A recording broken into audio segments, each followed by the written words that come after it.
Okay, the next one we're going to look at is addressing disadvantage. So, within addressing disadvantages, we're looking at the communities that are at disadvantage and who require attention and effort to redeem their community health. This could be due to a range of factors. It could be because of their social economic status. It could be because of their already poor health, their isolation, exclusion, the discrimination, and there's hundreds of different factors that could cause someone to be disadvantaged. I've lost my clicker. Here we go. Okay, so bring these up.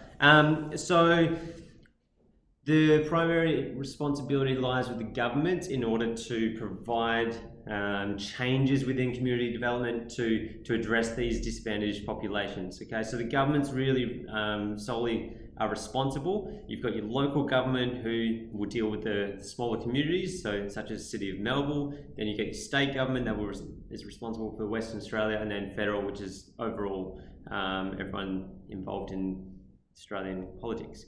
You've got your policymakers, so within each of those governments there is going to be policymakers. They will set laws and create legislation which is then enforced and hopefully is aiming at developing communities. You can get the United Nations involved as well, so some current issues that you might be thinking about, you could look into. There's been a lot of reports lately about the trials for the MH something flight that was shot down in Ukraine, and how how the people that were involved in that were put at a disadvantage because their plane was shot down. So they're addressing those sort of issues. There might be UN involvement within countries that have, I guess, the human rights have been taken away from them, or they're being oppressed for whatever reason, and you might have the UN that go in and try and resolve some of these issues. So there's been a lot of UN interventions in the Middle East, trying to assist or at least address the disadvantage that those people have, maybe due to war or civil war, things that are happening there. So that's how the UN can be involved in these sort of areas. The funds that ideally would be dedicated to these areas and towards disadvantage might come in the form of either projects or programs, or even the welfare programs that we have in Australia. So we try and target the disadvantaged with welfare in order to help support them, to provide them with the basics for life and for living. So I think it's close to the minimum wage, that it allows them to hopefully pay for food, pay for rent or accommodation, and the essentials of what they need to live, and hopefully for their families as well. So that's a program that the government will run. You have other programs as well, so even considering someone who's looking to study uni, they would be disadvantaged if they have no income. They try and allow people to have something called AusStudy, which is I guess another welfare program, allows them to have some income while they are while they're working.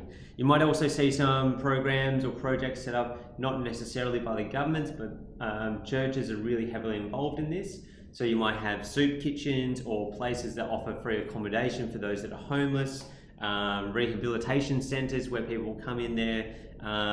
There's a really good example of one. It's called Shalom House, where they take in males only at the moment, but it's the drug addicts, and it's quite full on with Christian teaching, but it allows them to then develop those skills and it gets them off drugs. They also have another side of it where they pay for their own way through, they've got a higher labour force which they work for, who then they, if you listen to the radio, sometimes they advertise for this workforce and they can go to any jobs. Sometimes they have a lot of skills, so you get tradies in there. You sometimes get, I think I heard one where they had gardeners, so they could go and do multiple hours of gardening, and it allowed them to actually pay off their own way. So it was a project or a program that allowed people to be taken out of those poverty places or in those disadvantaged, and then allow them to try and regain their position in society and prosper.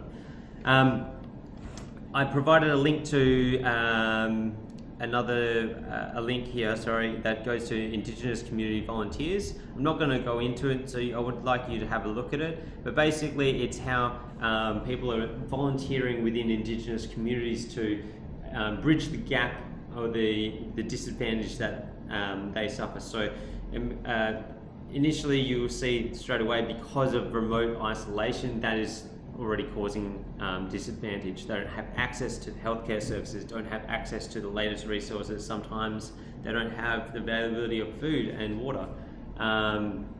So straight away they're at a disadvantage because of that.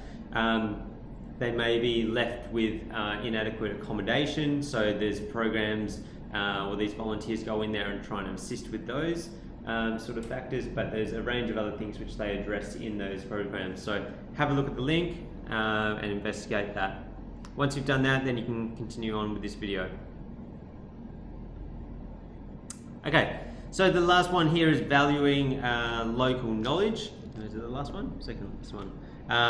But basically what we want to do here is understand that locals will have valuable and necessary understanding of the environment, the community, how things operate, which is going to lead to sustainability of those programs that the community is trying to run. So when we're talking about this, we're looking at a good example of this could be Indigenous understanding of native bushlands and how those plants and those food sources can be sustainable. Obviously, if you can live off just the native plants that grow, then straight away that's going to reduce the need to import, to farm, to do other things, because there's already a sustainable source of food there. But not only do Indigenous cultures have a knowledge on the food, there's also the medicinal side, where certain plants and certain, I guess, mainly plants, but other substances they can use are really good for treating things like infection or for healing for different ranges of illnesses. And this is something that they've developed over the years, and only now we're really starting to harness that potential. So if you go to Bunnings now, you'll find that you can buy the bush tucker plants, which are native plants, have these berries, and some of them are really good. So that's just a way that we've now embraced some of that local knowledge. Some other ways that you can look at doing it is using the resources or the knowledge of what's happening around certain areas and the issues and people that understand those issues. So if you had someone come into a certain community, say the Southwest, and decide that it's going to be a great place to do some logging of trees to harvest all the wood, that's probably going against the knowledge of people down that area, knowing that there's places like the Borenup Forest, which are a huge tourist attraction, and people go down there. So if you didn't value that local knowledge, then you're more likely to suffer in certain other areas. So it's taking advantage of what people know in certain areas to then boost the community in a sustainable way. So there's a link here that takes you to, as I mentioned before, about the Indigenous use of plants and the technology and what they use. So that's local knowledge, which we're now starting to embrace a little bit more. So that's the 6 principles of community development. Now there is a little bit more on that, which if you go into Google and you search the 6 principles, you will find more information.